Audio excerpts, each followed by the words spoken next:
The FIFA World Cup is supposed to be football's greatest celebration, a month where nations unite, legends are born, and billions of fans stop everything to watch the beautiful game.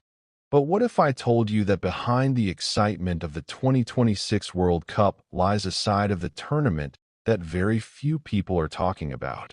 A side filled with player exhaustion, impossible travel schedules, rising ticket prices, and concerns that football's biggest event might be becoming too big for its own good.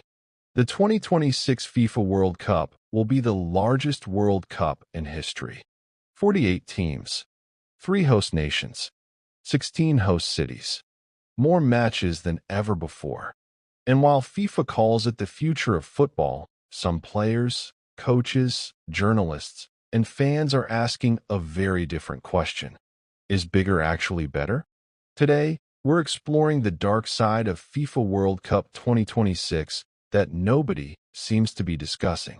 For nearly a century, the World Cup has represented football at its purest.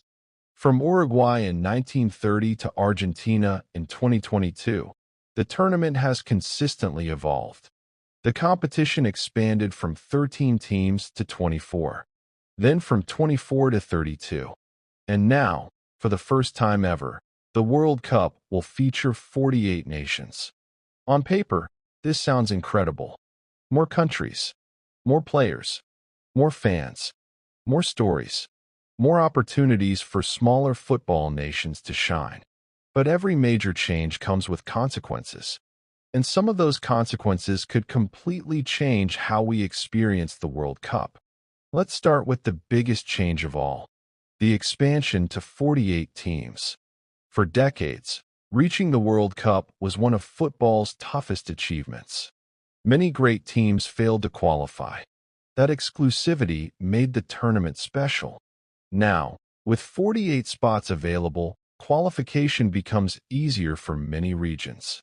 Supporters of the expansion argue that this gives developing football nations a chance to compete on the world's biggest stage. And they're not wrong. Countries that previously had little chance of qualifying can now dream bigger. But critics argue that increasing the number of teams may reduce the overall quality of the competition. Instead of seeing only the strongest national teams, fans may witness more one-sided matches during the early stages. Another concern is the sheer number of games. The tournament will feature over 100 matches.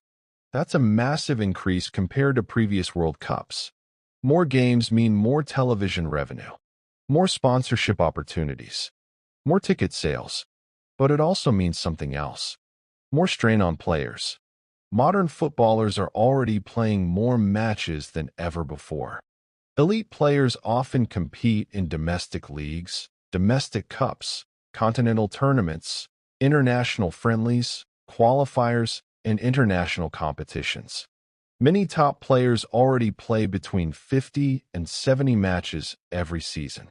Adding an even larger World Cup schedule increases concerns about fatigue and injuries. Football fans love seeing stars perform at their best, but exhausted players rarely produce magical moments. One injury can change an entire tournament.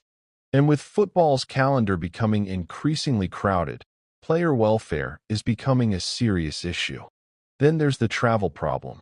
Unlike previous World Cups hosted in a single country, the 2026 tournament will be spread across the United States, Canada, and Mexico. At first glance, this seems exciting. 3 countries sharing one massive celebration. But geography tells a different story. North America is huge. Some travel routes between host cities are longer than flights between countries in Europe. Imagine playing a match in Mexico City and then traveling thousands of kilometers for the next game. Players will spend more time recovering from travel. Teams will need to adapt to different climates, altitudes, and time zones. Even fans may struggle to follow their teams across multiple locations. For supporters hoping to attend several matches, travel expenses could become overwhelming. Which brings us to another major issue: money. World Cups have always been expensive, but many analysts expect the 2026 tournament to be among the most expensive ever for traveling supporters. Flights, hotels, transportation, and match tickets continue to rise in price. For ordinary football fans, attending a World Cup is becoming increasingly difficult. Many lifelong supporters fear that the event is slowly becoming a luxury experience rather than a celebration accessible to everyone. Football has always belonged to the people. The concern is that rising costs could push many of those people out. There's also the issue of commercialization. Modern football generates billions of dollars. Sponsors, broadcasters, advertisers, and corporations play a huge role in the World Cup's success. Without them, events of this scale would be impossible. But some fans believe the balance has shifted too far. They worry that business interests increasingly influence decisions that should prioritize players and supporters. When tournament expansions generate more revenue, critics naturally ask whether football reasons or financial reasons are driving those decisions. Another hidden challenge is stadium atmosphere. One of the greatest parts of the World